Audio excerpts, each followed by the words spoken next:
Welcome to Indiana Sports Beat Radio. So for the thousands in attendance and the millions watching around the world.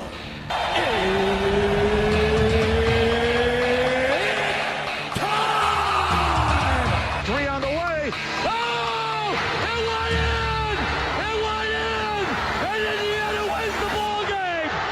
Know your role and shut your mouth, you jabroni! Float game for the win! Ayler's gone.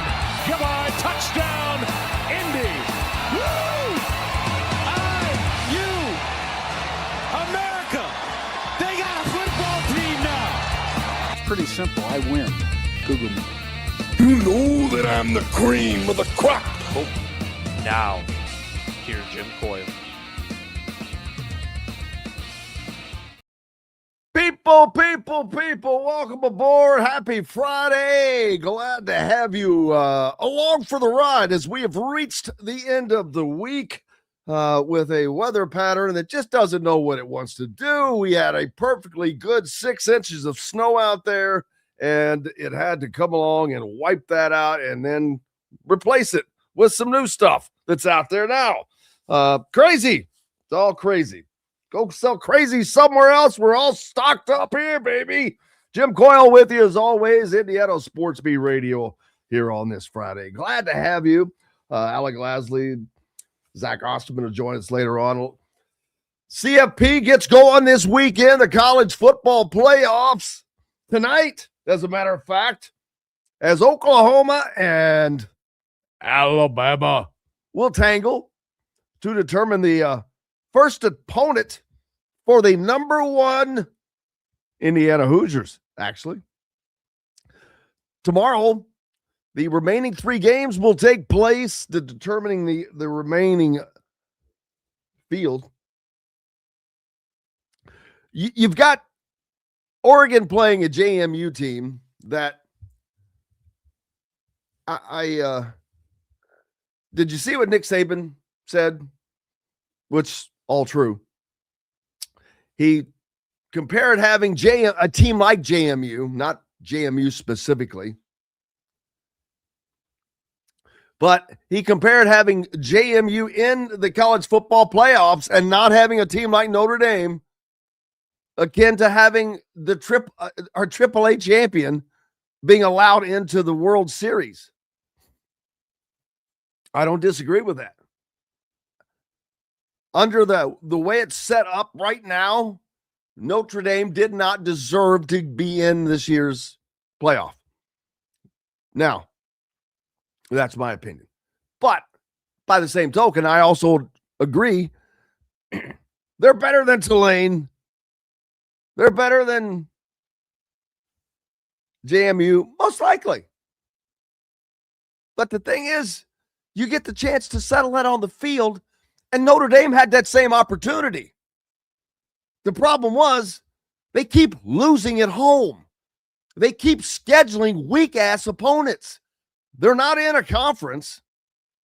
You can't judge them because if you look at their schedule, 1/3 of their schedule, 4 of their opponents were 4 Power 4 conference last place teams.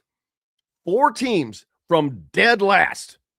1 from the SEC, the last place Arkansas Razorbacks from the SEC. Last place Purdue from the Big Ten.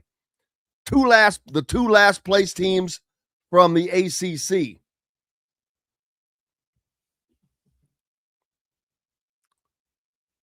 So, you know what? I agree that Notre Dame's probably better than those. Now, I don't. It's not about Notre Dame to me. It's those teams don't deserve to be in. Let's be honest. One thing is not like the other. I'm sorry. I mean, nice season, JMU. Great way to bounce back, Bob Chesney. Congratulations. You got a new job. You're going to UCLA. But this is not a here's your trophy award kind of a deal.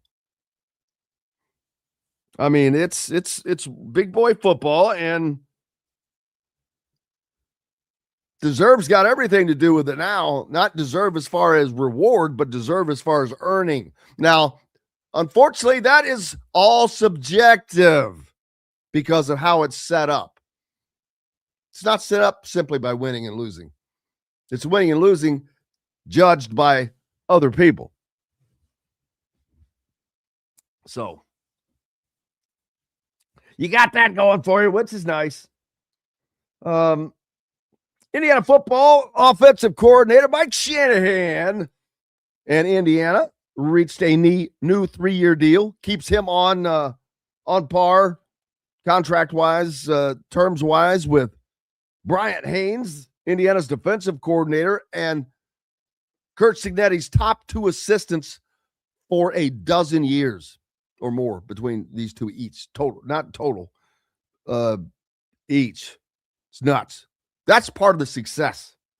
Mike DeCourcy's got a great piece out right now about Kurt Cignetti just won the Sporting News Coach of the Year, the first to receive it 2 years in a row in their history of giving that award. 60 plus years. Pretty, the only one he didn't win is the Football Writers Association of America. And I think that must have been somehow dominated by the Southern writers. It went to Clark Lee, the guy at Vanderbilt, which, hey, great season, great job. And probably in any other year, yeah, you deserve it. I mean, did a hell of a job. You know, I can't say anything other than that. Vanderbilt, what they did. Gee whiz. This was also, it was Indiana, and they're 13-0, and they're Big Ten champions. They beat number 1 Ohio State. They didn't lose 3 games. They went to Oregon and won. So, no, I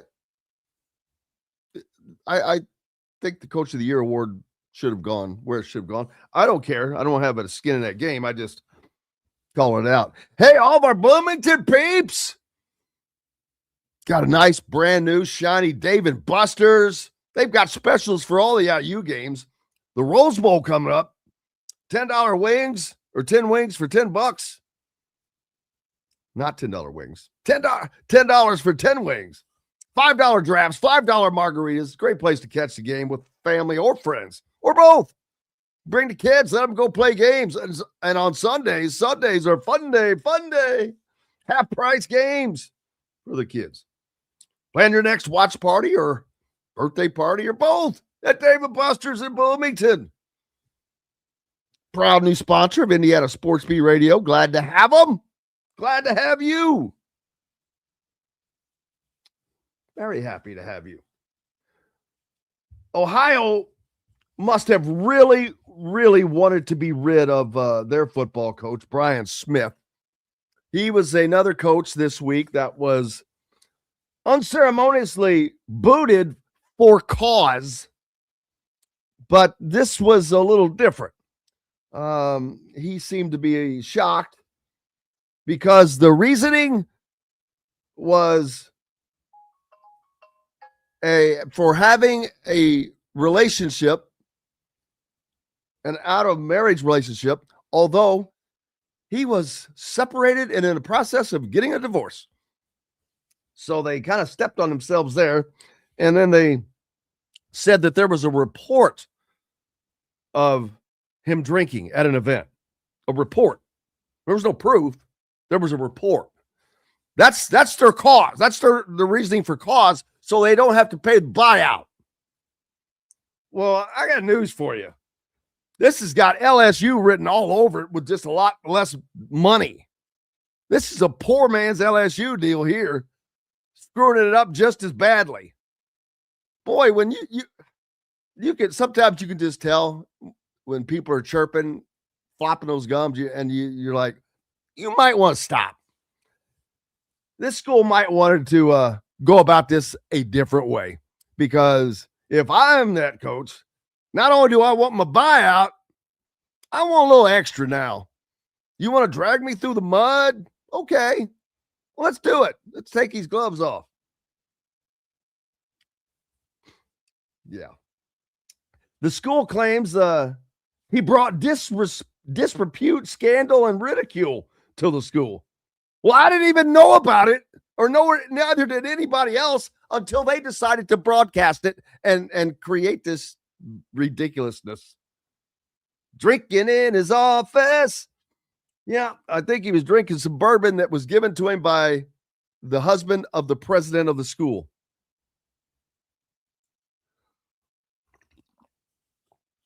Tonight, Alabama and Oklahoma going at it to determine Indiana's opponent in the college football playoffs. Who you got? Why? I mean, we can all flip a coin and pick them, and that's about what you'd be doing. But availability reports coming out. Now, I've seen, I haven't looked at either of tonight's yet. Might want to do that. But Oregon's got a lot of guys out, a lot of receivers that they've got out. We'll see how that impacts them. But they're playing at home against JMU. You want to talk about a team that I mentioned JMU a moment ago. They also have the biggest disadvantage. What chance does JMU legitimately have at winning this game? I wonder. Now, the thing is, we can think we know.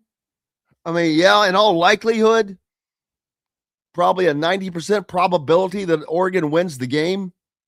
It's not 100%. And as long as it's not 100%, that's a problem. You can't just assume it. But JMU is traveling all the way from Virginia, which is over here on this right coast, all the way up and out to that far left corner up there in Oregon. Can they overcome the travel? Can they overcome all of the, the disparity and everything? I don't think so, but I don't think they should be in the damn playoff. Again, it is what it is. If it's 12-team playoff, why would you have anybody in it that is not one of the best top 12 teams? First of all. But secondly, this subjective crap, it's crap. The SEC has got good teams, but they don't have that many better teams. But it's perception. It's all about perception. Perception becomes reality. Rudy pointing out that JMU has a 0.01 chance. Now, I don't know if that's coming from some kind of metrics or his own.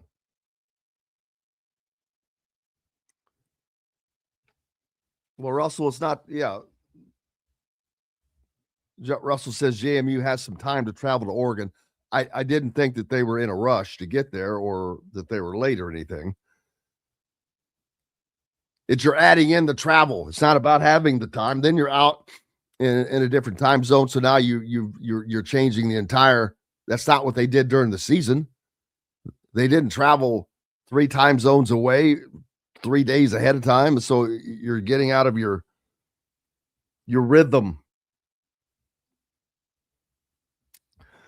Brian says, take Oregon and all the points. Take Ole Miss and all the points.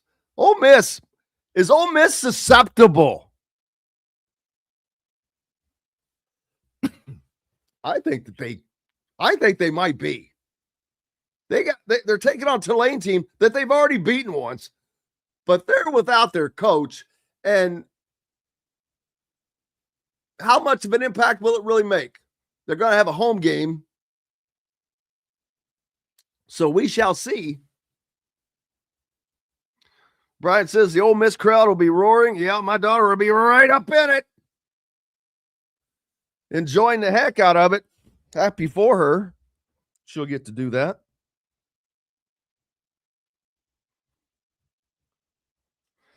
Next year for Indiana, for quarterback.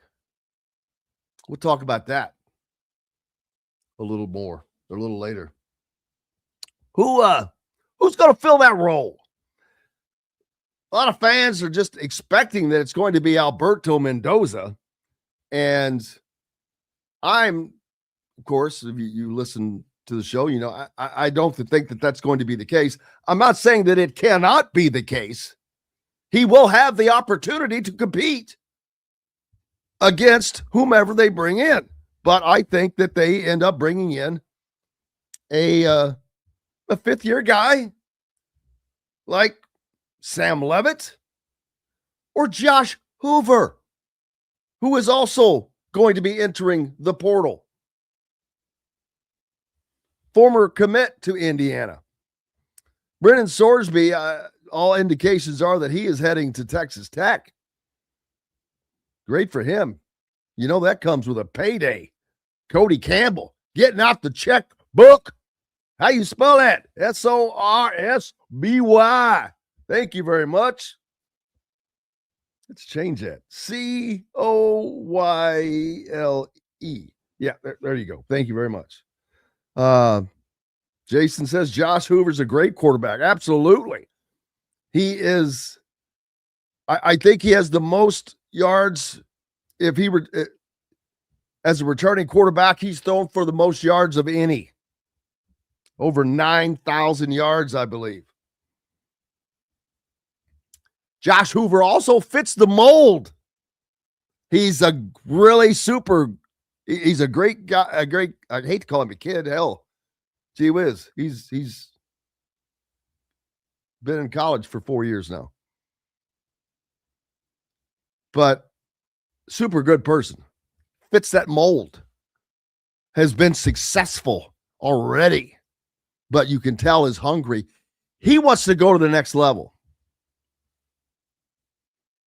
As do they all. But this is a guy that I think would want to come to Indiana. Well, I think that a lot of them are, though. To play for Curt Cignetti. I'm not going to lie. As a quarterback. I think Curt Cignetti is going to have a 3 to 4 year run. It may be longer than that, but right now, you bring in, let's say, we'll say it's Josh Hoover, just for argument's sake. You bring in Josh Hoover, he becomes the starter next year. You'll go Curtis Rourke, Fernando Mendoza, Josh Hoover. Then it's going to be Alberto Mendoza. And it could be Alberto for 2 seasons. That is setting up great quarterback play and setting up the room. But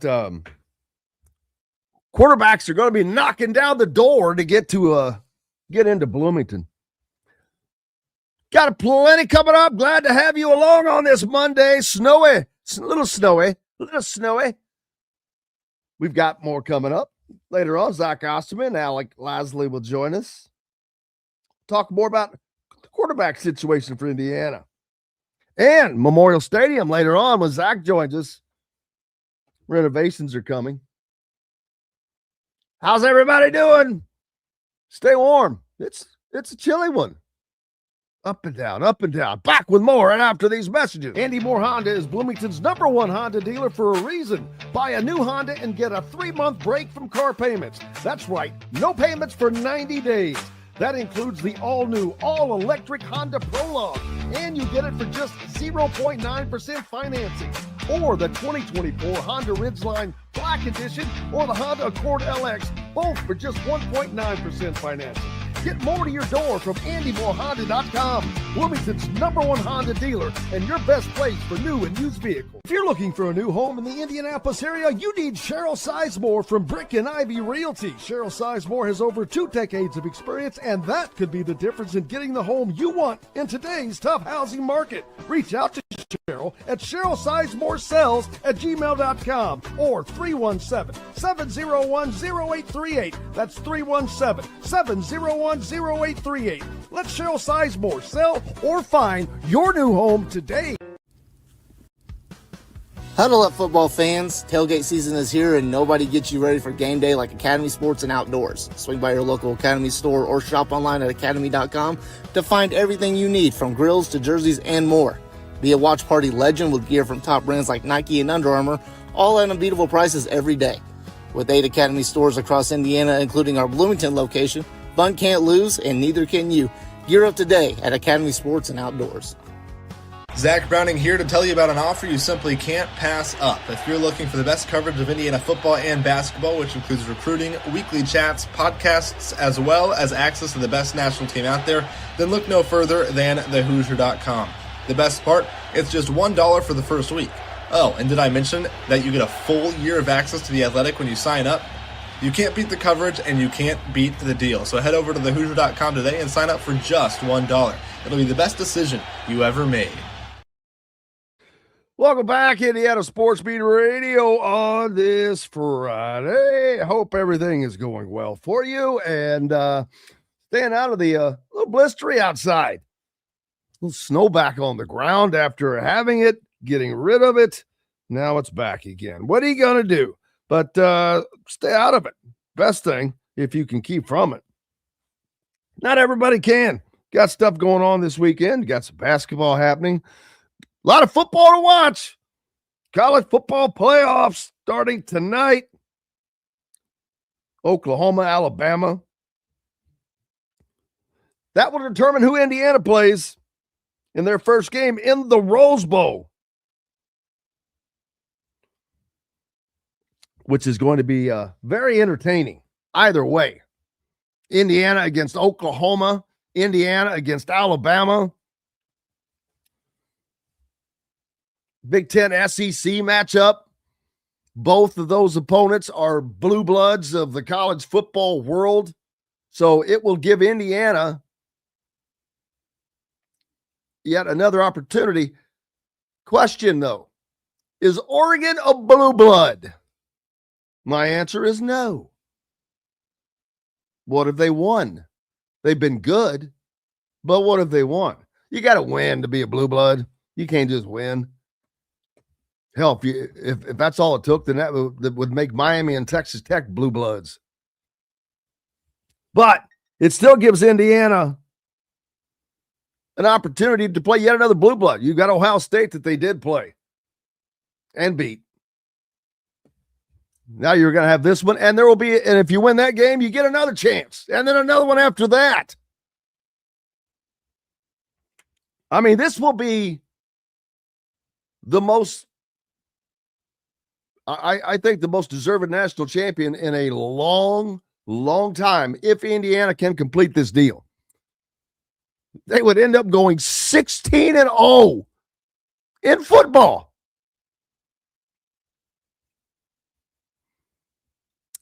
What is that exactly half of? Oh, yeah. 32-0, baby. Wouldn't that be ironic? Have both the last undefeated football and basketball teams. Crazy. Hey, before I forget, man, Greg Biffle, NASCAR driver, former NASCAR driver, but very, very popular. Just tragic news yesterday. His family, I'm assuming he was flying the plane. I think he was a pilot. But plane crashed at Statesville, North Carolina, which is north of Charlotte, about an hour due north. Crashed at the airport landing, killing everyone on board. He had his 5-year-old son, I think a 14-year-old daughter, maybe, or a 9-year-old. I don't remember, his wife, and I think 3 other people. But just a tragic situation. And thoughts and prayers out to all those involved. Sad, man. He was a very, very popular dude. He was funny as hell. Just a good one. He was not flying the plane. 2 pilots on board. They took off, had an immediate issue, tried to circle back to land. Yeah. Bad deal. Not a good deal. Russell says, do not be fooled that IU is not talking with their next QB or at least planning their course at this time. I don't know what that means. Doesn't make sense. Also, Fernando's latest. Did you see that there is a thoroughbred horse now named Mendoza? This is a legit horse. It's in the Bob Baffert stable, people. Yeah, big time. Not only that, if you're on Twitter, which it's the opposite of Facebook, which is like I stay away from Facebook if at all possible. But Twitter's mainly sports information. But so this is where Tom Ryan is one of the connections, one of the owners, decided to name. They had been looking for a name for their new colt. I had been searching for a name for our Gunrunner colt out of Champion Songbird. When I watched Mendoza's post-Heisman interview, it felt like a perfect fit. Here's to a great 2026 for the man and the horse. It's a 2-year-old colt in 2026, so that means B3 next year should be eligible for the Derby in 2027. Got the breedings, got the bona fides, baby. Got the bona fides. It's a pretty cool post. Got the got the Adidas poster of Fernando, picture of this awesome looking chestnut thoroughbred, but something nobody else caught. Kind of a horse person, I guess. But looking at the lineage of the horse on the top, which would be the paternal side, in which some of you may already know this, but when you're looking at the lineage of a horse thoroughbred, they list the sire on top, the dam or the female down below, and then it just goes, in each direction. Who they're out of, who they're at, that. If you look on the upper side, Gunrunner was this horse's father. I am your father. His sire was by a horse named Candy Ride, who was out of a horse named Candy Girl, who was by Candy Stripes. Yeah. So that's a lot to make all that work. But legitimately, there's a horse that was named Candy Striped in the lineage. Candy Stripes. Candy Stripes. Just kind of got me to thinking. I didn't have time to draw, but that would have been funny to put some, they use, sometimes they'll, if a horse has white, the bottom of their legs are white, they call them socks. It'd be funny if they could create some vertical crimson stripes and create a little candy stripe action. Coach Griff going to join us for a little bit before we get to the other guys. I was just reading through, did you see the thoroughbred that Fernando Mendoza, the thoroughbred? Well, did you look at the lineage of that horse? And I saw a little bit, not the entire. Well, the only reason I asked was I assume most people don't really look at it. I was just explaining I did, and if you look in there, he goes back to a horse named Candy Stripes. Oh. And I'm like, are you serious? I'm like, I bet you the connections have no idea. No. I think that was hey, that kid did a great job at the Heisman. I'm going to name my horse after him. That's what he said. I mean, that's kind of what he said, right? Said they were looking for a name, and here's what I'm thinking. If I'm these guys, I don't know that I would give it now, knowing that he's got money and will always have money because he's going to be rich. Well, rich by my standards from now on. Either sell him a piece of the action or give him a piece of the action. Get old Fernando involved in that. I would have him involved in that, baby. Or Alberto. Maybe they can give him an NIL deal to do some things with But he's not named after Alberto. He's named after Fernando. Well, he's just using his last name. So, I mean, you can but it was.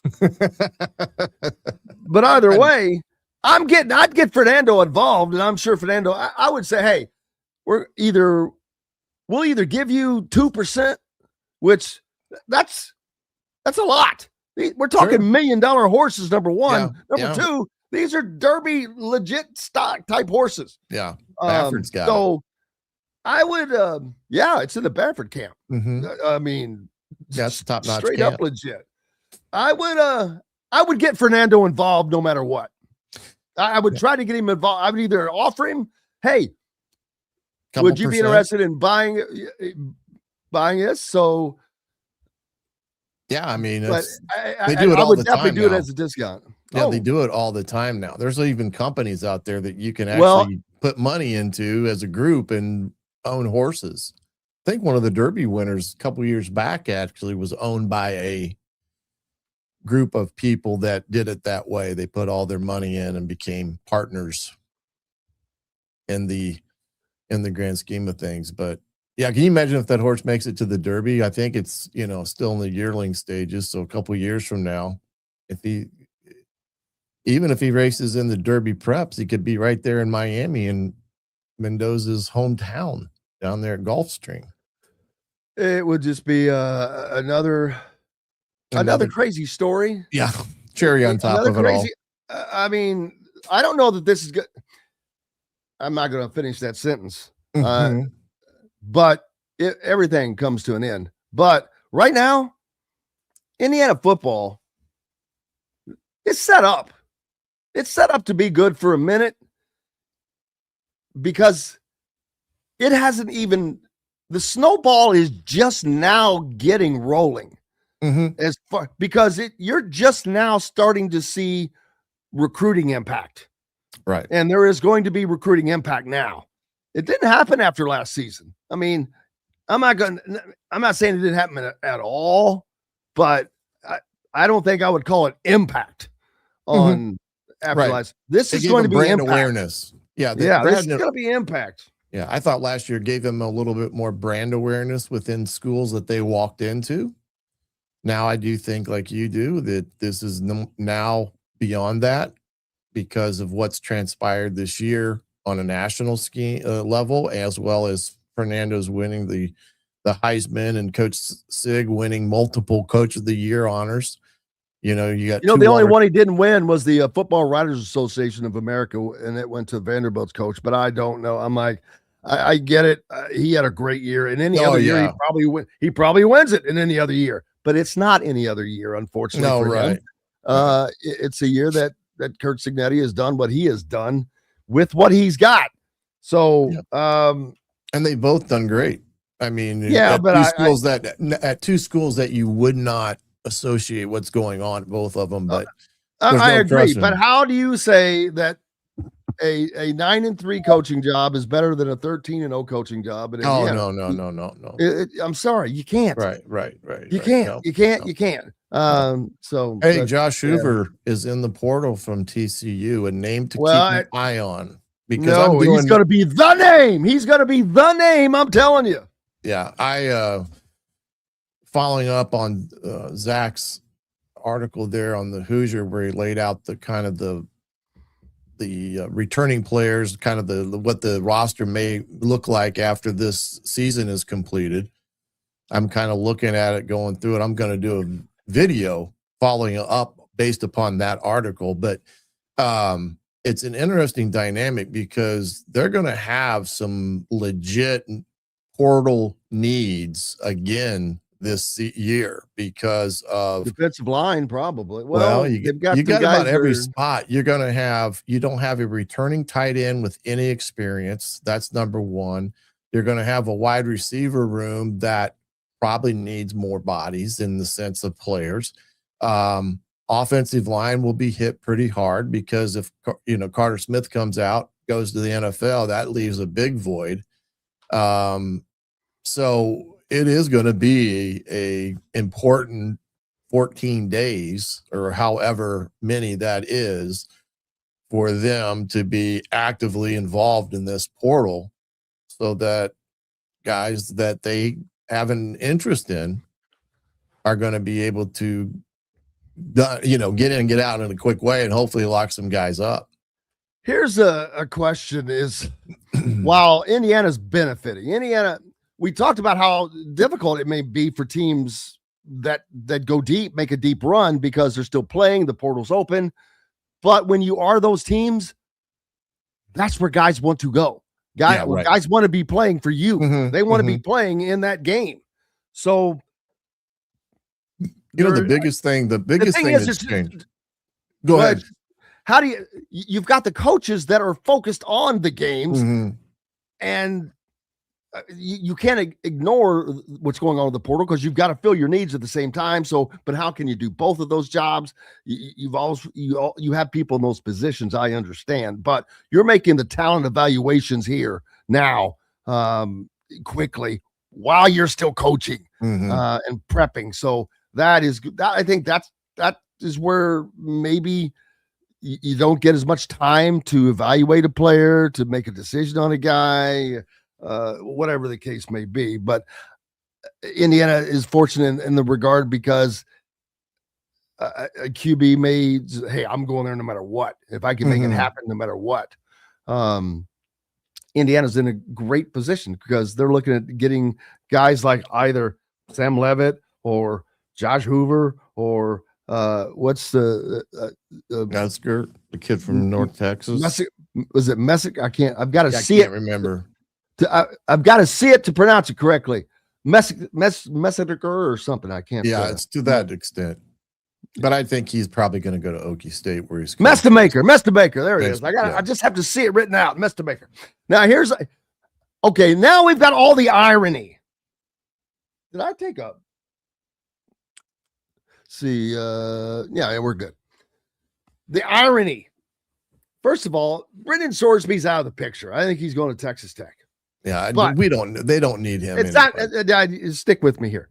But the sheer fact that he would have been a possibility. David Jackson in the portal. Josh Hoover, former commit, in the portal. So there's that, just the irony there. I think that if it's not Josh Hoover, who was a former IU commit, I think the odds are, and they may be more so anyway, for Drew Mestamaker from North Texas. But the irony there, Indiana opens the season with North Texas next year. Yeah. That is irony. Exactly. I mean, you come here for the information, people, and I got a little of it for you. There you go. Yeah, Indiana opens the season. And that's another thing. God dang it, that keeps me jumping. First of all, go back and look at the success that Kennesaw State and Old Dominion had this year. Both won double-digit games, people. Yeah. 10 games. Indiana is the only team in the country that beat 4 10-win or better teams. Oregon, Ohio State, not bad. You can laugh at Kennesaw State and Old Dominion if you want. Don't. Not when they do what they did in their bowl games. Was it Kennesaw State that lost only to Indiana, to Wake Forest by 1 at Wake Forest? And yes, I forget the other. Yeah, I think it might have been the only game they lost. But yeah, and yet people will not give that credit. How close was North Texas to making the college football playoffs? Very. Next year when they open up with that team, that'll be a long forgotten. Yeah, right. So, hey. Yeah, and Old Dominion spanked South Florida, who was a team that beat Florida. So, I mean, we knew how good Old Dominion was. Which is where Taven Jackson was, right? He's at Central Florida. Central Florida. He was at Central Boys, Florida. There's so much going on here. But I wanted to go. A lot of ins and outs, a lot of facets. What I wanted to say was when you talk about this bowl games or guys in playoffs and recruiting and portal stuff at this point in time, the thing that makes it a little more bearable, I guess you could say simpler in some respects, is the fact that you now have these robust scouting departments, per se, a GM that's ahead of it all, that is spending the entire football season, recruiting, watching tape of, true recruits, the 26, 27, 28 class. But on top of kind of keeping a pulse on what may or may not be coming in the portal, so that when those opportunities present themselves, coaches are not sifting through a bunch of information. These guys are sitting there with that information at at SIG's grasp. And that way, they can move. But the case like with Josh Hoover, and this is one thing I thought was very interesting, just like Stephen Daly, they've had previous relationships with a lot of these kids that have gone other places. And that makes the recruiting of that kid a lot simpler as opposed to meeting someone for the first time. Stephen Daly, JMU, they try to get him in, lost him to Kent State, but that's why he ended up at Indiana. So now you look at Josh Hoover, same thing. There's already a relationship there. And it made me a better opportunity. That relationship was not with this staff, though. And no one on this staff. Well, I guess what I'm trying to say there in that respect, that's right, it would be his familiarity with. Well, yes, but what you're saying, it makes sense, and that also goes to show talent evaluation. Exactly. You were trying to get Stephen Daly, couldn't get him, got him later, and look what happens when we get him. Yeah, you don't want to burn a bridge in recruiting because you never know what may come back to you. As we know. Now. 18-year-old kids, they're going to make a decision. They may look at it and say, that's the greatest decision I've ever made. And they get there and find out it's not as rosy as they thought it would be. And they realize they should have been at Indiana or another school. You know how that goes. So you always can get kids on that, but that helps in the revaluation of those portal kids because like Sig wants, he wants production over potential. And a lot of guys that are going to go in the portal, there's very few that have the background, the data like he wants to see, because a lot of kids in the portal are guys that have been, second teamers, third teamers. So it'll be, but it's going to be an interesting 14 days. And I really do think they limited this portal this year in terms of days available to prevent as much of team hopping as we've seen in the past years. So I doubt if we see a lot of these guys get picked up at other places, they may revert back to their own institutions when they find out their value isn't as good as they thought it was. Yeah, Brian putting up Josh's numbers, which are pretty good. He's really good. 66% completion rate, which is nice. Not in the elite category. It's pretty good, but it's not in elite. But I think that goes up when you get in a different situation, like say Indiana. We've seen that happen every year. He also threw for 34, almost 3,500 yards, 8.5 yards per catch, 29 TDs to 13 interceptions, a few too many INTs. But overall, that's a pretty damn good QB rating of 153, because I'm sure he threw a bunch of times putting up. So that's, to me, he is the fit. I mean, you're not going to go wrong with Sam Levitt. You're not going to go wrong with Mestamaker. But I think that Mestamaker and Hoover are the two best fits, with Hoover maybe being the guy because his personality, it just fits. He's got that. He's got what I love in a quarterback. Deadhead. Yeah. He's a deadhead. No emotion. Just is able to play the game. Like Fernando's a unique individual. He's a very, very emotional person, but he doesn't play the game emotionally. Right. Yeah, is the downfall. Right. Hey, we've got to take a break. Coach Griffin's with us. More coming up. We'll talk more tonight. College football playoff getting underway. And before I forget, make sure you go subscribe to thehoosier.com. Got to get rid of some. I got a few more of these. Got to get rid of. Got some quarter zips. These are IU. I got some IU IU. That's right up my alley. An IU embroidered quarter zip with the ISB logo on there. If you subscribe today, send me an email to Indiana Sports Beat Radio at gmail.com. No, it's Indiana Sports Beat at gmail.com. Excuse me. I'm sorry. Indiana Sports Beat at gmail.com. Just send an email showing the confirmation of your subscription and your address. Get it. I'll send it to you for free. Get rid of those things. But you also get entered into the Christmas giveaway the Hoosier.com is doing, worth over $400, man. Some sweet merch. More coming up. We're back with it right after these messages. Know a team or group needing a fundraiser? Boost Fundraising raises more money faster and offers the most unique and user-friendly online fundraiser in the nation. Your team receives personalized fundraising pages for each team member. Free team-branded promo gifts shipped to each donor. Boost Fundraising does it all. Sports teams, marching bands, charity causes, and community groups. Go to boostfundraising.com and be sure to enter the promo code COYLE, that's COYLE, to receive a discounted fundraiser. Whether it's a night out with the family, after work with colleagues, or catching the game with friends, Bubba's 33 is the place for you. Bubba's 33 offers a mouthwatering menu of selections that are all made from scratch every day.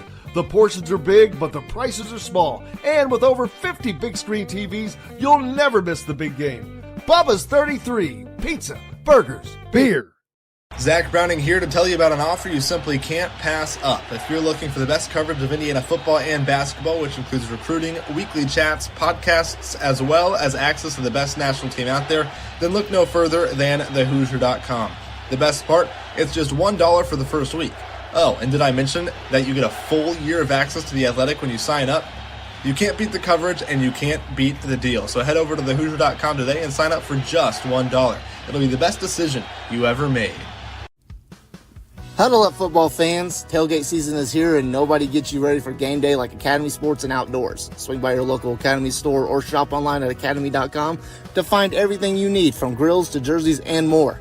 Be a watch party legend with gear from top brands like Nike and Under Armour, all at unbeatable prices every day. With 8 Academy stores across Indiana, including our Bloomington location, fun can't lose, and neither can you. Gear up today at Academy Sports and Outdoors. Welcome back, Indiana Sports Beat Radio on this Friday. What's it like up north there, Coach, up in Fort Wayne, where our good friends listening on 1380, The Fan, Fort Wayne's only sports station. Keep it locked right there. Just like if you're in Hammond, Chicago, do the same. You're listening on 1230 AM 104.7 FM WJOB, the voice of the region. And Sam doing a great job up there, by the way, man. They kill it up there with great content, cover the entire Chicago area. We're very happy to be on there with second largest Indiana alumni base in Chicago, right out at, behind Indianapolis. And we've got a big announcement coming soon. Every time I think we can let it out, it's got to hold on to it. So it's right to the very end. Uh-oh. Got to keep it under wraps for a little while, huh? Yeah, but I mean, it's not like it's this national secret or anything. But you need to let out little teasers. Guess the announcement. But to answer your question, it is cold up here in the north, overcast and cold after yesterday's torrential downpours that we received up here. It was crazy. It went from 50 degrees in a matter of 12 hours. It was back down to 20 degrees. And I'm guessing the holidays are looking nice and warm for Christmas. It's been kind of a weird, it has definitely been a weird weather pattern. Yeah, it has over the last couple of weeks. It was Arctic. I mean, Arctic not that long ago. And then, first of all, it was really warm.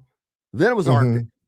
Then it snowed like hell. We just had within a week 6+ inches of snow here. Gone. Then gone. Today you wake up, snow frosted again. And I'm like, dude, make up your mind. In between rain, 50-degree weather in between. It's like blizzards.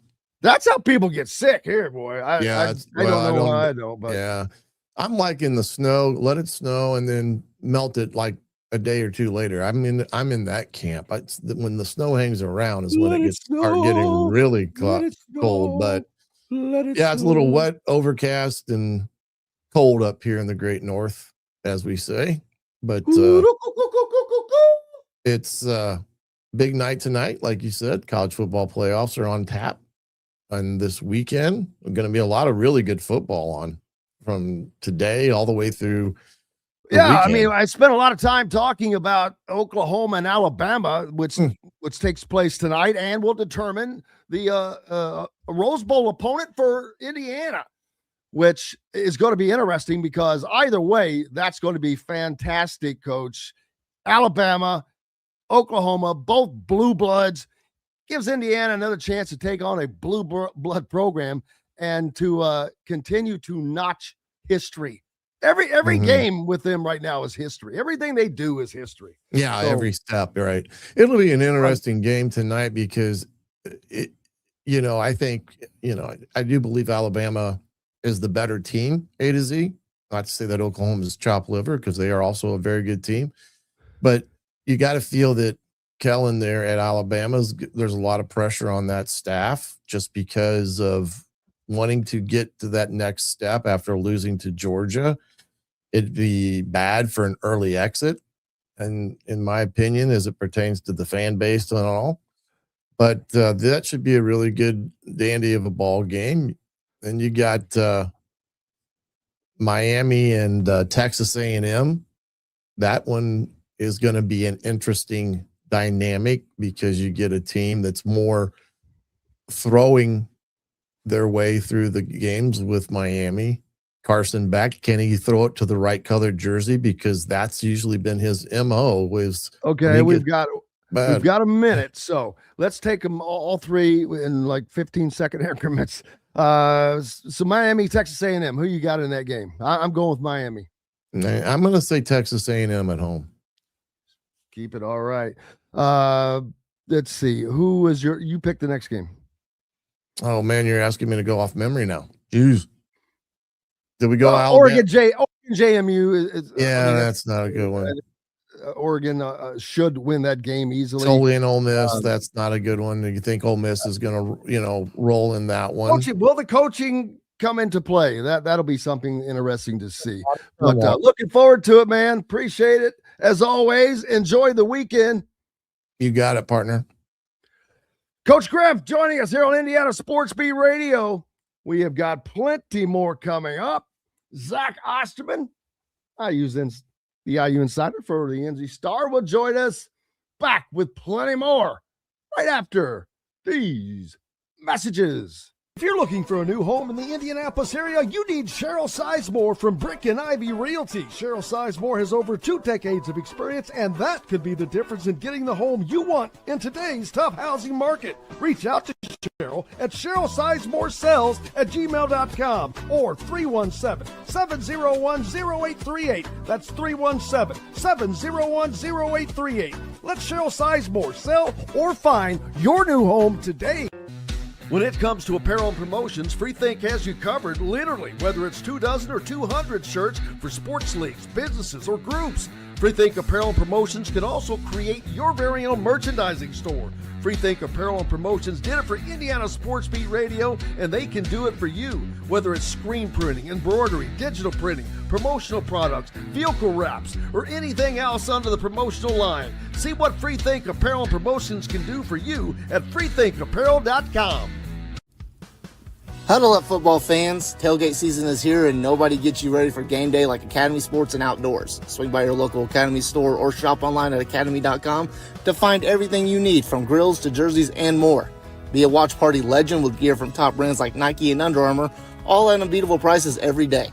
With 8 Academy stores across Indiana, including our Bloomington location, fun can't lose, and neither can you. Gear up today at Academy Sports and Outdoors. Whether it's a night out with the family, after work with colleagues, or catching the game with friends, Bubba's 33 is the place for you. Bubba's 33 offers a mouthwatering menu of selections that are all made from scratch every day. The portions are big, but the prices are small. And with over 50 big screen TVs, you'll never miss the big game. Bubba's 33, pizza, burgers, beer. Welcome back, Indiana Sports Beat Radio on this Friday, coming to you. Hope you're staying warm, dry, and whatever else you need to stay to make it an enjoyable. Zach Osterman from the Indy Star joins us as he does each Friday. How are you, sir? Hey, how are you doing? Cannot complain. I'm inside rather than out, so that always makes it a lot better. Zach's got his little 5 hat on. Are you still captain for helping out with one of those teams? Loosely. I've stepped back from a lot of it, but Zach doesn't commit to a lot. He's just and no we didn't get the jersey effect today. What do we got going today? Zach always has great an outcast. Greatest wear. Stankonia. Nice. Man, there is so much going on. First of all, Zach, with Indiana football is a constant whirlwind that not only is it not slowing down, it just continues to pick up steam.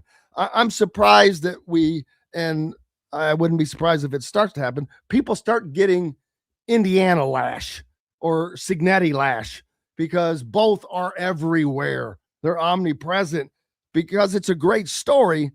But I'm sure a lot of these teams or coaches are, I'm sick and tired of hearing about that.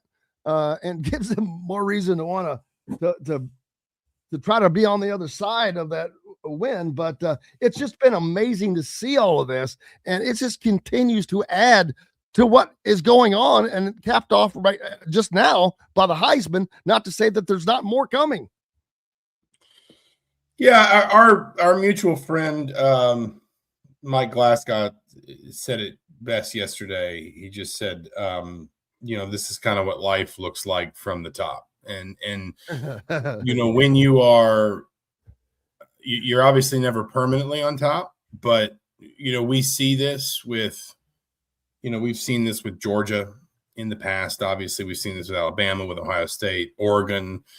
When you are kind of in that, when you're in that spot, when you're at that level, you kind of get your turn to be, winning a bunch of All-America honors or a Heisman Trophy or Coach of the Year stuff, or, in season when you're getting Player of the Week and, national watch lists and different things like that. I mean, Indiana's the number 1 team in the country. They're the only undefeated team in America.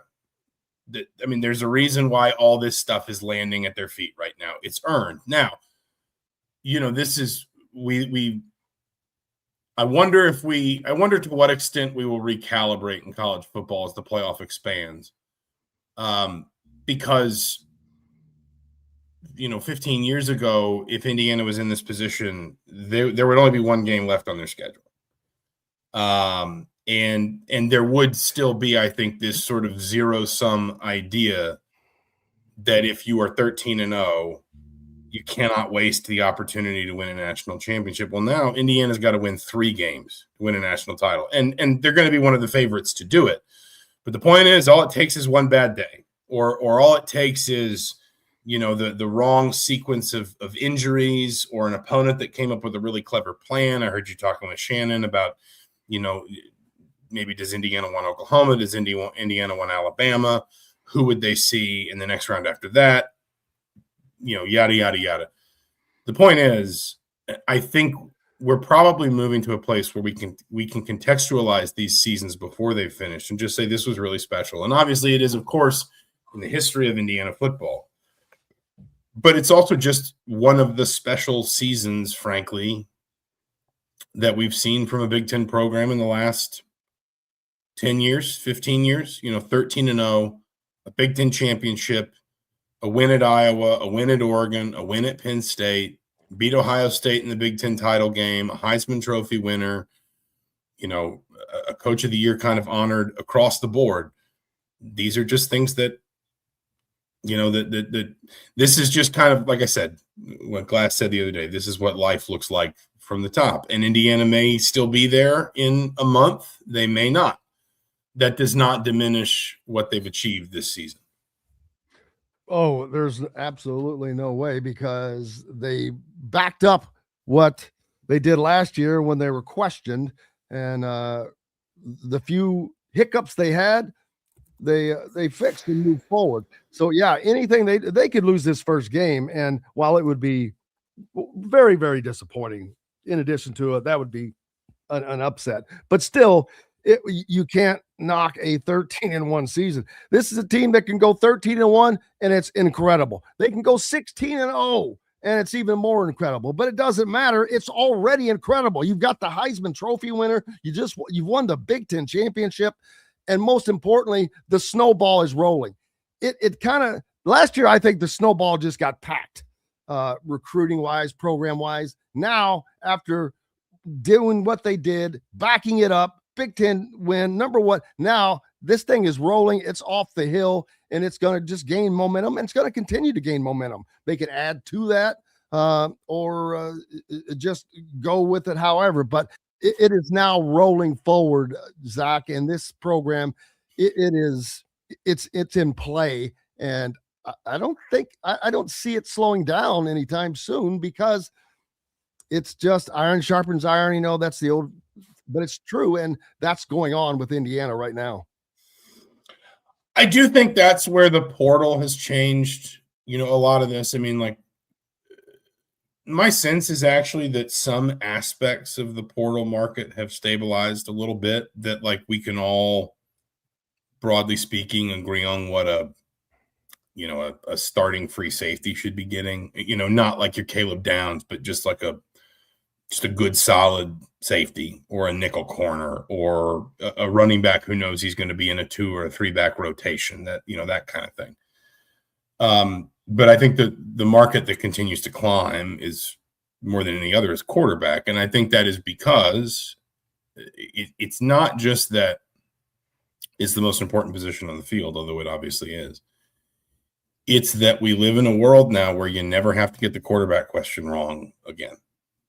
And if you've got the right, rev share plus NIL structure, if you've got the right offense, the right coaches in place, the right sort of pedigree, and of course, Indiana, I mean, if you look at Kurt Cignetti going back to JMU, his last 4 quarterbacks have all been transfers, and every one of them has been, at minimum, I think Todd Centeio was all conference. Jordan McLeod was conference player of the year. Curtis Rourke was all conference and got drafted. Now Fernando Mendoza's Heisman Trophy winner, potential first-round pick, I think likely first-round pick at this point. Indiana is one of those schools that can look to the portal and can say, we never have to get that question wrong. Now, that doesn't mean that they're going to take a portal QB, although we've seen them mentioned with Brendan Sorsby, who I suspect may have more of an NFL versus college decision to make in the coming days. We've seen them linked to Sam Leavitt. I thought it was interesting to see them linked to Josh Hoover, who, if he comes back to college next year, I believe, if I'm not mistaken, will be the leading active career passer in the FBS. Over 9,000 yards. Yeah, of course, was once committed to Indiana. Decommitted. If you really want to think about the sequence of all this, just because it's amusing how the carousel turns. Decommitted from Indiana when Indiana switched from Nick Sheridan to Walt Bell. Walt Bell was the one who helped Indiana find Brendan Sorsby. When Brendan Sorsby left, Alberto Mendoza flipped his commitment from James Madison to Indiana, in part to backfill the quarterback need with Sorsby gone. Alberto Mendoza helps Indiana, I think it's fair to say now, land Fernando Mendoza, and now Fernando Mendoza is probably headed for the NFL when this is all over with. I think that's a safe assumption, and Indiana may be looking to Josh Hoover as competition, or maybe, I suspect maybe like a 1-year bridge to Alberto Mendoza. But that's, that is what's changed, in the sense that again, and I say the phrase 10 years ago a lot, but I think it's important to recognize like where things were and how dramatically they've shifted. 10 years ago, if you got that question wrong, you were just kind of stuck. Maybe you could go get a transfer. Maybe you could find like a 1-year grad transfer kind of player who, really sort of stuck to, the basics of your system and didn't make a ton of mistakes and just bought you a year, but part of the reason that we saw Cam Newton, for example, as such a unicorn was because the idea of a 1-year quarterback rental that could come in and be so rental is not the right word, but a quarterback that you knew you were getting for just one season that could come in and be so impactful. That just wasn't an option for most people. If you think about like, how did Auburn land on Cam Newton? Well, he went to junior college for a year after being, like a 5-star prospect at Florida and everything that happened there. Now, I don't want to say there are a half dozen Cam Newtons in the portal every year because there aren't, Cam Newton was a generational player. But there are a half dozen players in the portal, quarterbacks in the portal every year that if you put the right pieces in place around them and you give them the right platform, they can give you the same kind of impact that we saw Auburn get from Cam Newton, that we saw LSU get from Joe Burrow, at least at a basic level. Not necessarily like, every transfer is going to win the Heisman, of course. But the idea that you can go recruit someone that means that you'll have to transform your offense a little bit, but you will never have to worry about getting the quarterback question wrong again. That is what's new. That is what's different. And if you can build – and that's true to an extent at other positions too. I think that's, I suspect that might be true. We'll see how the portal develops. I would not be shocked if that's true at receiver for Indiana potentially. I think we're going to see Indiana involved with some really intriguing defensive prospects. But the point is, if you can, make it clear to people, make it clear to players and agents and families that you're going to consistently put their children, their clients, their players in positions to succeed, then no, the ball does not stop rolling. It just, you're just constantly modifying the direction in which it rolls. Yeah, you mentioned it's probably a more of a collegiate or NFL decision for Brendan Sorsby. I think it might be the same for Josh Hoover as well, who has kind of shown his wares, but I also think that he and I can't say that I know this, but he's a great kid. I shouldn't call him a kid anymore, but great guy, very smart, very intelligent, obviously very talented. But more importantly, I think that he knows that there's maybe more that he could get. And not only would another season potentially help him a ton, but a season under someone like Cignetti, where he has seen success, got to 2 straight different transfer quarterbacks. And I think that he would take advantage of that. But if a GM says, hey man, we're going to take you with the 5th pick in the first round, he's gone. And I get it. But boy, that would be an absolute perfect match, I think, for Indiana if they could get over. But no matter who they're going to get, I think they'll be fine because Cignetti, he knows what the hell he's doing. If you don't need me to tell anybody that. Yeah, no, I think that, one of the great strengths of this staff, consistently has been the ability the demonstrated ability to build an offense that reflects a lot of Kurt Cignetti's and Mike Shanahan's principles and desires and so forth around a quarterback that adjusts that offense to the quarterback's strengths. Indiana is not doing the same stuff this year they were doing with Curtis Rourke a year ago. Some of it, sure, the total number of run pass option, some of the stuff with Elijah Surratt and the back shoulder throws and things, that is the stuff that maybe is in, especially when you start to see Indiana do that stuff with Charlie Becker too, you recognize, okay, that's actually the way that Indiana builds the offense and develops the receivers. But Indiana, did a lot more vertical stuff this season with Fernando Mendoza than it did with Curtis Rourke last year. Indiana did a lot more tunnel screen, sort of wide action, athletes in space stuff with Curtis Rourke last year than it did with its slot receivers this year. If you think about, how often was Indiana running screen concepts, underneath concepts, 1 and 2 read timing stuff. Now, what we find out, obviously, as sort of time goes on, is Curtis Rourke was playing a lot more injured last season than we thought. And so there were probably some things that that Indiana which was trying to do to protect him. But the point is, it's 2 different quarterbacks. It's 2 distinct plans within the same philosophical structure of the offense. And then you rewind a year before that, Jordan McLeod, very different quarterback to Curtis Rourke, very different quarterback to Fernando Mendoza. And what I come back to when I have this conversation with people is when Cignetti was hired, it was the easiest assumption to make that Indiana was going to get Jordan McLeod. He was the reigning Sun Belt Player of the Year. He just had an outstanding season with James Madison. And you thought, as long as somebody else doesn't come in and bid over top, that's an easy early win. He had 1 year of eligibility left. He knew the offense. He knew the staff. And Indiana, I don't think, and maybe you remember differently, but Indiana, I don't remember ever being seriously involved with Jordan McLeod. And he wound up at Texas State, and he had a perfectly good season. Don't get me wrong, but it's not like they weren't involved because Georgia jumped in with a $2 million offer and there was just no point. It is probably safe to assume that if Indiana had wanted Jordan McLeod, it could have had him.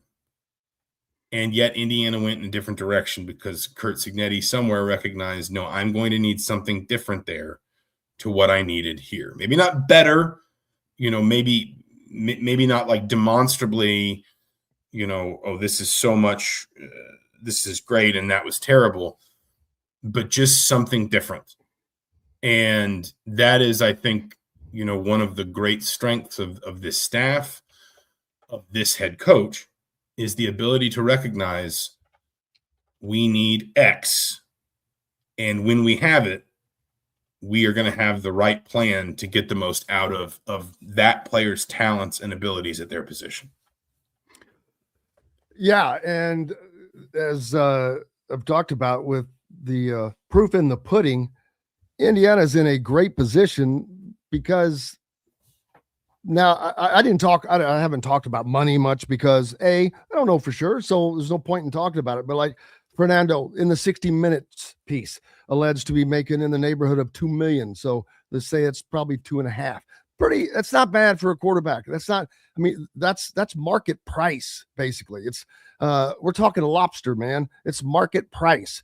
They're not paying over and above, but someone like Josh Hoover, someone like Sam Levitt want to leverage their experience and abilities, or will they say, you know what, I'm going to trade a little of that for what I think can make me better and get me out on the other side to where I want to go, and that's to the next level. Will they, be willing to take it down a little bit? That's a question I wonder as well. I mean, again, I think the quarterback market is the one that still hasn't really found anything resembling a ceiling. And it's also the one where you probably have the greatest intersection of sort of like need, return on investment, and the justification for saying, let's pay this player enough to get them to put the NFL off for a year. Like that, again, like, would you pay a nickel corner enough money for a nickel corner to blow off maybe a 4th round draft grade, go get paid for 3 years, start your pro career, see if you can't carve out a role on special teams and build from there? No, probably not. Not in college, not in most places. Quarterback is still the position where you can justify, because, look at Indiana as an example. Like if we're talking about the list of things that have made it work for Indiana in the last 2 years, very near the top of the list has been that Indiana's gotten the quarterback question right, very right, twice. And if you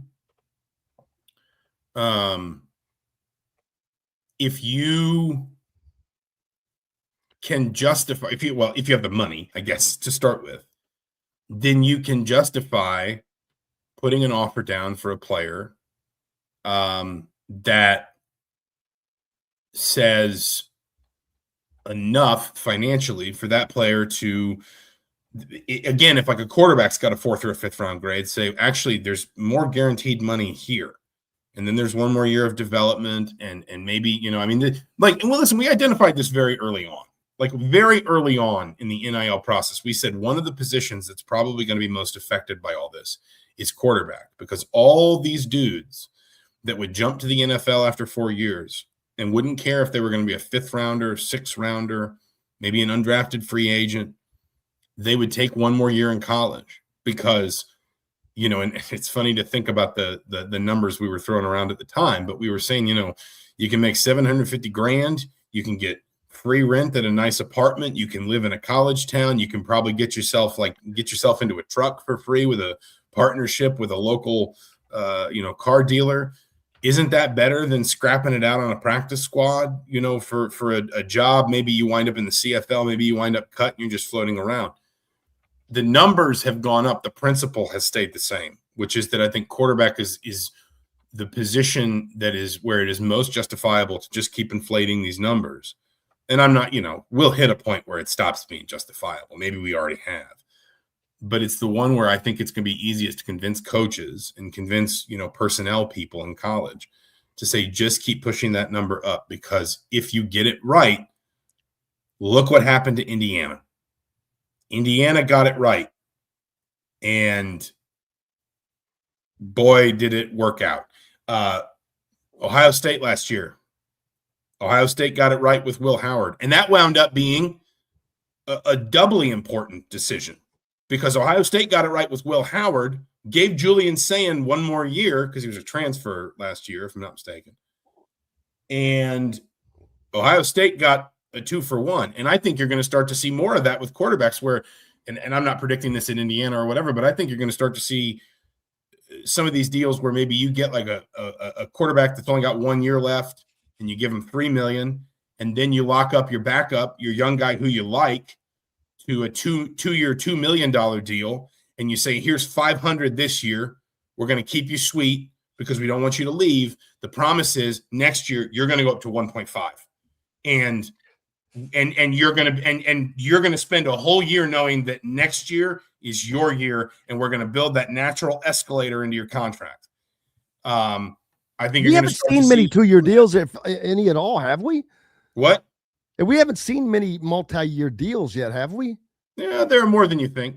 I mean, obviously, there's some, we don't know about them all. There are some prominent ones. Bryce Underwood at Michigan is one of the big ones. I think the ones that get reported the most are the ones coming out of high school, that wind up on multi-year contracts. But I think more guys than you think are on potential multi-year deals in college, and that doesn't mean they can't be broken, but it does offer everyone a little bit more assurance, if that makes sense. I know we got to get you out of here, but the last thing is you reported yesterday in the Indy Star, and make sure you can go find that. Zach Osterman with the Indy Star's piece on which we knew was coming, but closer to stadium renovations of Memorial Stadium at Indiana. And now they're back to sending out a flyer request, trying to gather information. I'm sure they already have a rough sketch of draft ideas of what they things that they think they need, but they're sending all of this out, and it's been awarded to HOK architecture firm out in St. Louis, which has renowned for doing so many sporting venues. But Indiana is now going to be taking that next step in their facilities, it looks like.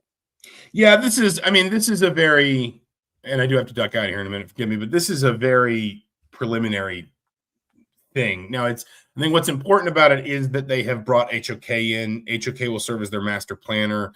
which means that HOK will basically, as they develop ideas, more specific ideas of, well, we want this instead of that, or we really want to explore, I don't know, like a mixed use area or whatever.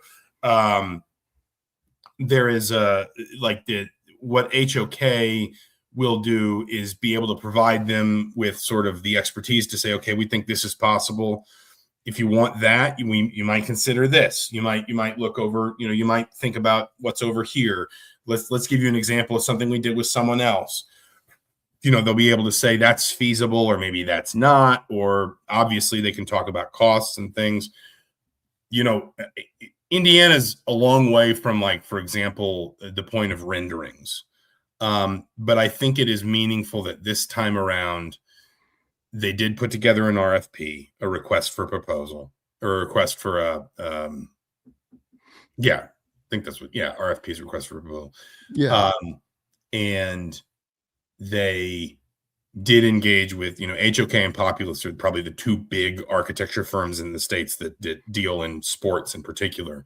They did engage directly with one of them. That tells me that there's more on Indiana's mind than streamlining concessions and improving the bathrooms. I think those are things that might get touched in this, but I do think Indiana is now, there's a long way to go because Indiana's going to have to raise a lot of money because, they can't pay for it out of operational costs right now, because so much of the day-to-day revenue in the athletics department is spoken for because of rev share and coaching contracts and all these things that have increased so substantially in the last, 5 years. But I do think this is Indiana with maybe a more substantial multi-year, multi-phase project in mind, trying to really clarify through, among other things, the responses it gets from its fans over what fans would like to see out of something like this.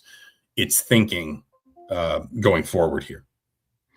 Absolutely. Zach Osterman, make sure you're giving him a follow at the Indy Star and be a subscriber. Keep local papers alive. Appreciate you, my friend. Enjoy your weekend. You too, Jim. We'll see you. Thank you, sir. Hey, we got more coming up. Alec Lasley from thehoosier.com will join us next. Plenty to talk about. Lots going on with recruiting and more. Back with more Indiana Sports Beat Radio on this Friday.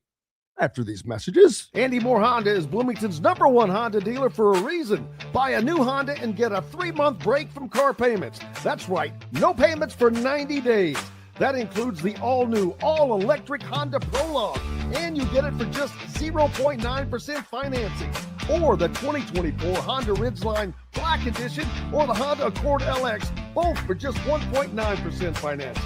Get more to your door from AndyMooreHonda.com, Bloomington's #1 Honda dealer and your best place for new and used vehicles. If you're looking for a new home in the Indianapolis area, you need Cheryl Sizemore from Brick and Ivy Realty. Cheryl Sizemore has over 2 decades of experience, and that could be the difference in getting the home you want in today's tough housing market. Reach out to Cheryl at CherylSizemore@gmail.com or 317-701-0838. That's 317-701-0838. Let Cheryl Sizemore sell or find your new home today. Huddle up, football fans. Tailgate season is here, and nobody gets you ready for game day like Academy Sports and Outdoors. Swing by your local Academy store or shop online at academy.com to find everything you need, from grills to jerseys and more. Be a watch party legend with gear from top brands like Nike and Under Armour, all at unbeatable prices every day. With 8 Academy stores across Indiana, including our Bloomington location, fun can't lose, and neither can you. Gear up today at Academy Sports and Outdoors. Zach Browning here to tell you about an offer you simply can't pass up. If you're looking for the best coverage of Indiana football and basketball, which includes recruiting, weekly chats, podcasts, as well as access to the best national team out there, then look no further than thehoosier.com. The best part, it's just $1 for the first week. Oh, and did I mention that you get a full year of access to The Athletic when you sign up?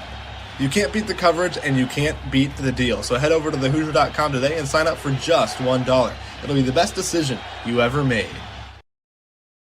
Welcome back, Indiana Sports Beat Radio on this Friday. I hope you had a great week, and we helped you along somehow. Alec Lasley from thehoosier.com joining us now. And Alec, after last week's Heisman and actually the post-ceremony antics of one unnamed participant.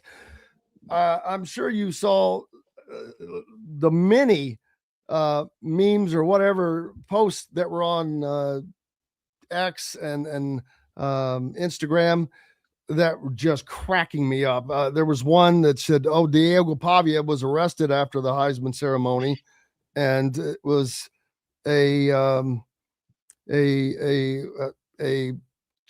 height challenged person being led away in handcuffs.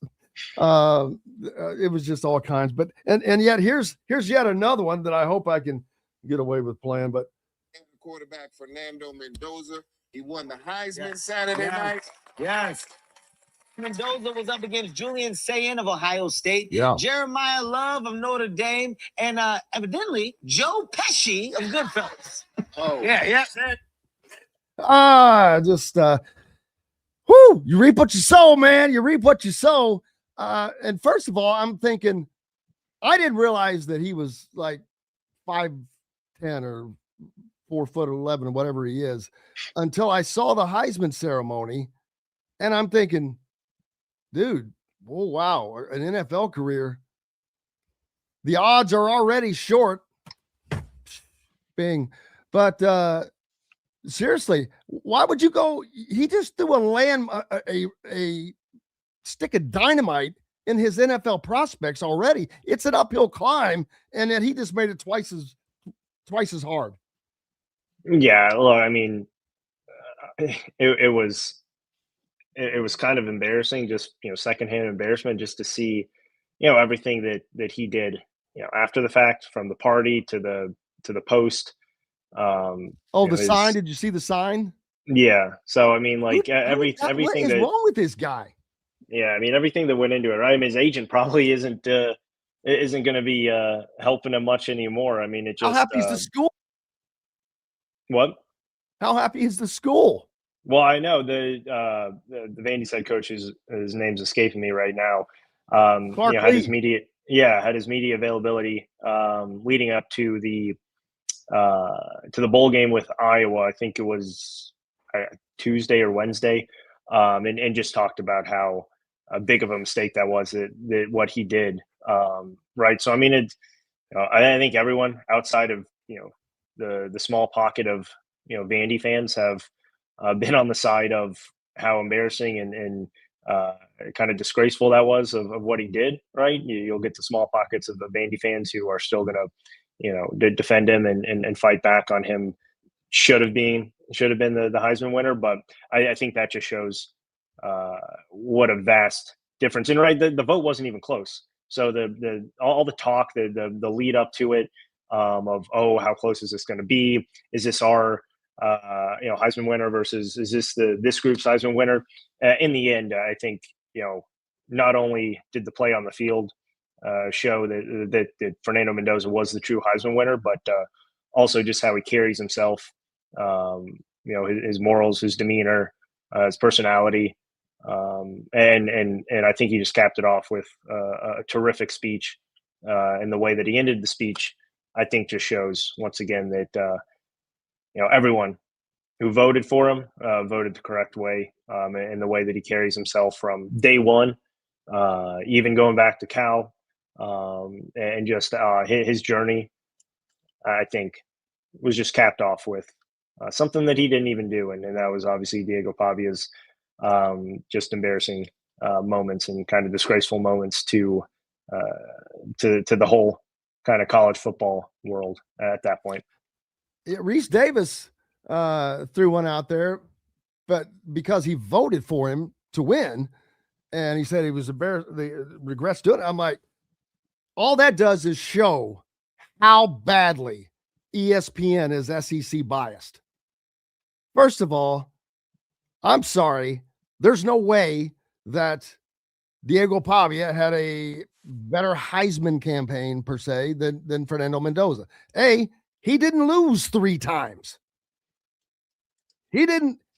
B, he beat 2. Oh, I'm sorry, 3 top 10 teams. 3. Didn't lose to him, beat him. and I don't need to. It doesn't need me to defend anything. But it just shows ESPN. There's no way that you can say that. Oh yeah, he doesn't. It's not like he's got a shot in the NFL. Yeah, they had a great year, just like their coach winning the Football Writers Association of America Coach of the Year honor. Great, they had a great year, but it wasn't the best. But who cares? It's all that stuff's for fans to argue. But it's just that stuff does aggravate me a little bit. I try to stay as neutral as possible, and for an outlet like ESPN, it's obvious. And I will guarantee you across the board, if those guys, whoever has votes on that panel, would have voted SEC. Guarantee you. Now, ironically, the voting there are 6 regions for Heisman, 6 voting regions. If inside the region there are voters, and there are different per region, but the South region was still won by Fernando Mendoza, although it was the closest one of them all. He still won that one. So there's that. So enough of that stuff. CFP getting underway, recruiting happening for Indiana. It's all kinds of stuff, man. It is that time of year. Find out who they play in the CFP tonight after the game. So it's still a big weekend. Basketball tomorrow. Lots going on. No, absolutely right. I think this is, it's still crazy to me that you go a month, right, for Indiana without playing a game, from December 6th to January 1st, right? But you finally get the first little bit of structure in place after tonight, where you not only find out who you're playing, but now you have even more kind of storylines and tape to look at and stuff like that, and in the playoff opener, which was a year ago tomorrow, right, was Indiana's opener. So coming full circle for them here this weekend. But look, I mean, I think it's going to be a fun game tonight. I think it's a game that, in my opinion, neither team has a chance of beating Indiana, though, in a couple of weeks. I don't think Alabama's defense obviously is good enough to compete with Indiana's offense.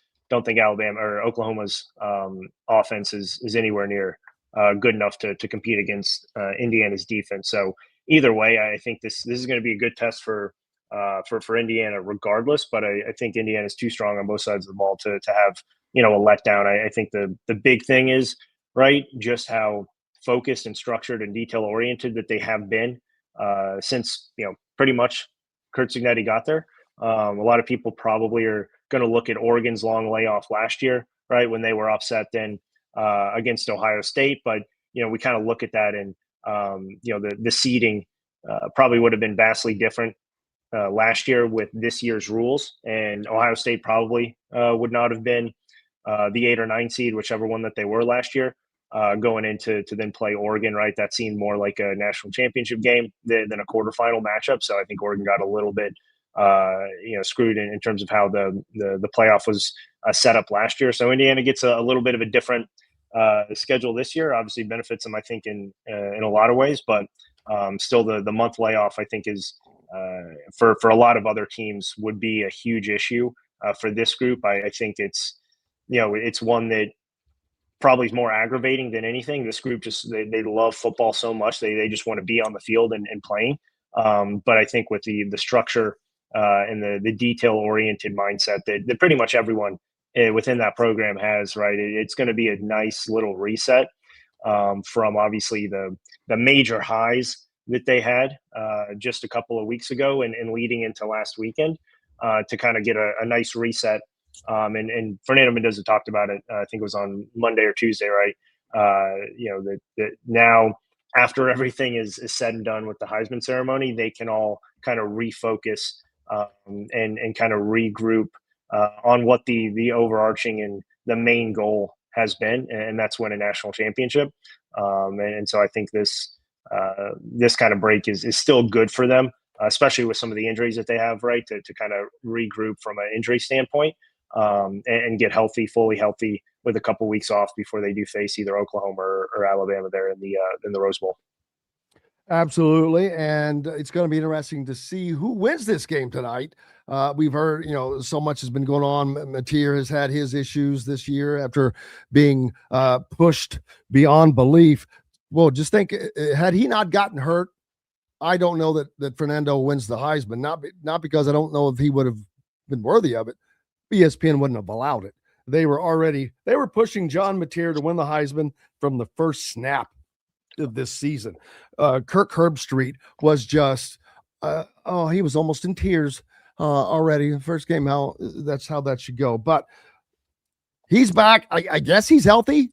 Had surgery in the middle of the year. I don't. They talked about it this week that he's still playing through a lot of pain. He's definitely not fully healthy, and you can tell just by his performances and really the drop off of Oklahoma offensively over the past couple of weeks. I mean, they're right around, a little bit less than probably 20 points a game. That's just not going to get it done against Indiana. Could get it done potentially against Alabama, but not going to get it done against Indiana. I mean, you look at 17 against LSU, 17 against Missouri, 23 against Bama.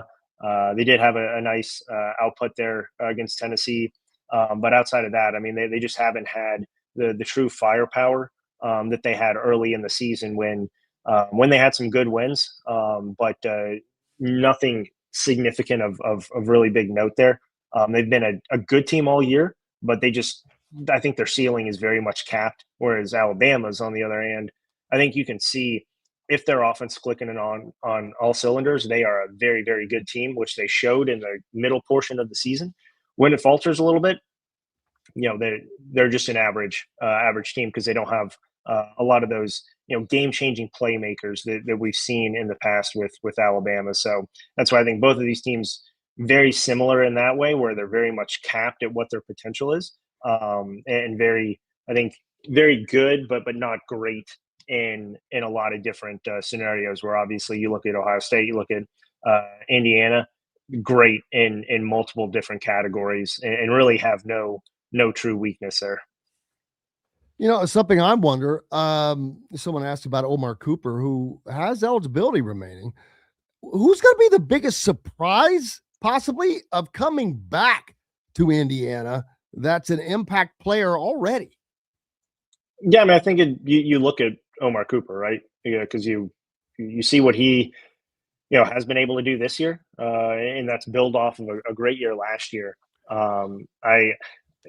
Maybe he comes back. I don't know. I think a lot depends on this college football playoff run. Obviously, he wasn't able to showcase his skills on kind of the true national landscape there during the Big Ten championship, getting hurt on the first drive and missing the rest of the game. I think if he plays that game, he probably has a big outing, and that probably catapults his stock even more. I think it really all depends on what happens over the course of these potential next 3 games for Indiana.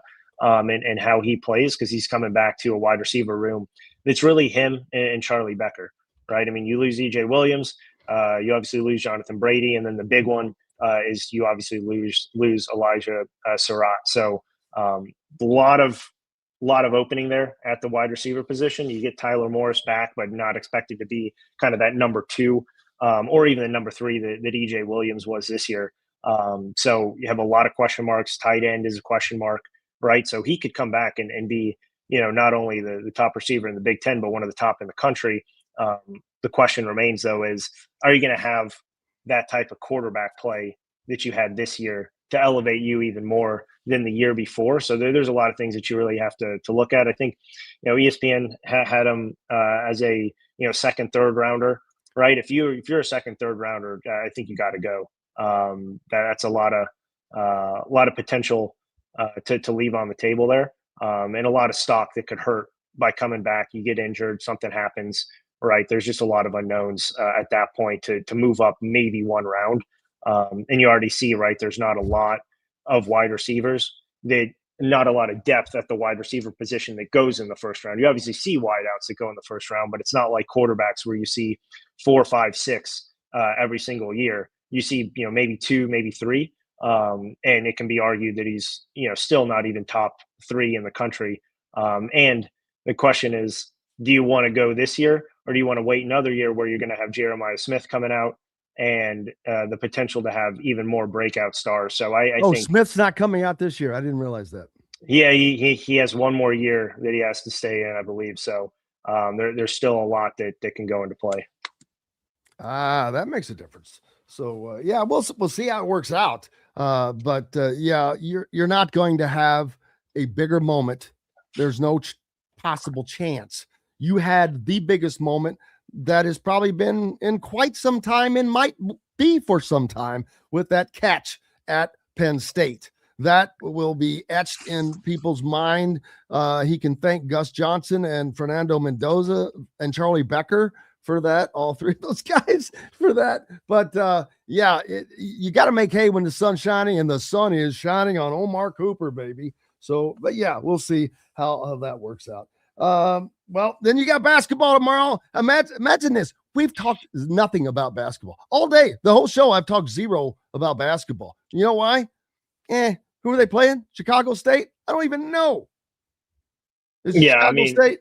Yeah, it 2-10 Chicago State team. It's football, baby. It's because it's football. It's football time right now. Hey, basketball will be here, but yeah, football's getting their flowers. Basketball's got to get off their ass, and they got to start picking it up. They've got to fix the mistakes that they're making, silly fouls, getting themselves in foul trouble. They know what their deficiencies are. They have to fix them. Stop fouling. Get better, get faster, stop reaching, move your feet, rebound the ball. Rebounding is not an impossibility. It's something you have to actually work on, and they're getting destroyed on offensive rebounds. And it's half of what cost them the game the other night. I mean, you get that, their turnovers, and Lamar Wilkerson getting his fourth foul early in the second half. Boom. Yeah, to me, two things with that. One, I think I don't know still why Indiana kept Lamar Wilkerson in when he had 2 in the first half. There was no point to keep him in. They had, because he never does that. He always jerks them as soon as they get that second foul. I know. Sometimes, well, he'll let Tucker play a little bit. He'll let some of those guys. He always yanks Connerway, always yanks Enright, right? Because those are 2 physical guys that are more likely to pick up that third foul or that fourth foul, whatever that may be. But I think the Wilkerson one was a little bit head scratching because you had, about a 2-3 possession lead. There was no point in keeping him in at that moment. I think the biggest thing that they were trying to do is keep him in that rhythm, right? He's coming off 44 points. He has 12 points in the 11 minutes that he plays in the first half. Was firing on all cylinders, was doing stuff in the mid range, was obviously hitting from 3. Was doing a lot for that team offensively. And, so I think that was the biggest thing, is just try to ride him out. I think that was kind of the first mistake in that one. And obviously, you pick up a fourth foul, and that's when things, went obviously off the rails. But the one thing that you didn't mention, which in my opinion is the biggest issue out of everything that you just talked about for Indiana, is their inability to win one-on-one matchups in the backcourt. Right. I mean, I think at this point it's only going to come from Tate and Connerway. And unfortunately, in my opinion, you can't trust what he's going to do from game to game. With him playing at the level that we've seen in some of these games, right, against Kansas State, albeit he had, a lot of, I think 4 turnovers in like a 6 possession span there in the second half. If you get the Kansas State Tate and Connerway, that your ceiling goes up exponentially. If you get the Louisville in portions and the Kentucky in portions, Tate and Connerway, and the some of these other kind of low impact games that he's had, where he picks up 2 quick fouls and has 4 turnovers and 1 assist and isn't able to get to the rim, the floor for this team pretty much breaks, and it can be very, very low, right? So it's unfortunate that it's going to rest on one player. Because for the most part, you're going to get the 15 to 17 points from DeVries and from Wilkerson. You're going to get, now at this point, probably close to 7 to 10 a game from Nick Dorn, right? He's shown that over the last 2 weeks that he's going to consistently get you at least 1 or 2 threes a game and probably get close to that 10-point mark. Even though he didn't shoot the ball well against Kentucky, right? No one did, but still was able to kind of carve out 7 points. but it's always going to rest on Tatum Conaway's ability to get to the rim and make plays for himself, and more importantly, collapse the defense and be able to kick it out and make plays for these 3-point shooters. Because we've now seen with physical wing defenders and length and athleticism, this team is a shell of itself offensively. And it's unfortunate, right, that now you have a clear outline of how to defend this team. We knew rebounding was going to be an issue all year. I think that's been no surprise. We knew lack of front court depth, was going to be an issue at a certain point. Obviously, no one could really plan for the Josh Harris injury to be lasting, 3 months potentially into the season, right? So that was a little bit more difficult to really plan for. But the lack of playmaking and one-on-one ability, we saw it at times with Lamar Wilkerson, but that was against lower level competition. He has the ability to get to his spots in the mid-range and have a nice turnaround, but he's best off the ball getting to the rim. And that's a dangerous game to play, because we've now seen in multiple different games, Minnesota physically just pushes him off the 3-point line. And so they're starting closer to half court than they are the paint. They barely got into the paint against Kentucky because they weren't able to beat the versatility that Kentucky brings from a wing perspective. And then Louisville is just way quicker, right? So you're not able to beat those guys off the dribble. And that's the biggest thing. That's not going to get easier. You're not just going to randomly, get a speed boost like you do playing Mario Kart and suddenly jolt past some of these guys, right? The speed's going to be an issue all year. And unfortunately, that's going to limit what this team can do. They're still going to win games that they probably shouldn't, but they're going to lose games that they probably shouldn't. And I think that was the expectation. I think, after the first couple of games, right, when you saw them shoot 55-60% from three, make 14 threes, and then you saw them struggle a little bit against Lindenwood and some of those other, low major teams, right? So nothing significant has changed per se, but now because you've dropped the Minnesota game specifically, right? Even if they lost Louisville and Kentucky, I don't think there would have been a huge amount of panic. But the fact that they lost that Minnesota game, you're going back to the drawing board, and now you have what I think is a critical, first 2 weeks of January. If they're not able to not necessarily go unbeaten in that stretch, but win 3 games, you're looking at a team on the outside looking in, and not a lot of hope to beat a Michigan or to beat a Michigan State at this point. Absolutely. Make sure you go to thehoosier.com, subscribe today, send me an email confirmation showing it to indianasportsbeat@gmail.com, and I will send you for free one of these red quarter zip IU embroidered and Indiana Sports Beat embroidered pullovers. And you get entered in the grand prize giveaway. Alec Lasley, thank you very much. Appreciate you, sir. Appreciate it. Have a good one, Jim. You bet. Hey, thanks to each and every one of you. It's always a blast. We've got post-game show coming up tomorrow after the basketball game with Scott Laskowski, and back on Monday after the college football playoffs this weekend. Go out, have yourself a good one. Until then, I'm Jim Coyle. I will see you on the radio. Thanks for listening to Indiana Sports Beat Radio. Be sure to subscribe to our YouTube page for more clips and team coverage of Indiana basketball, football, and more. You can also find full episodes and tons of other content on thehoosier.com. We'll see you next time for another edition of Indiana Sports Beat Radio.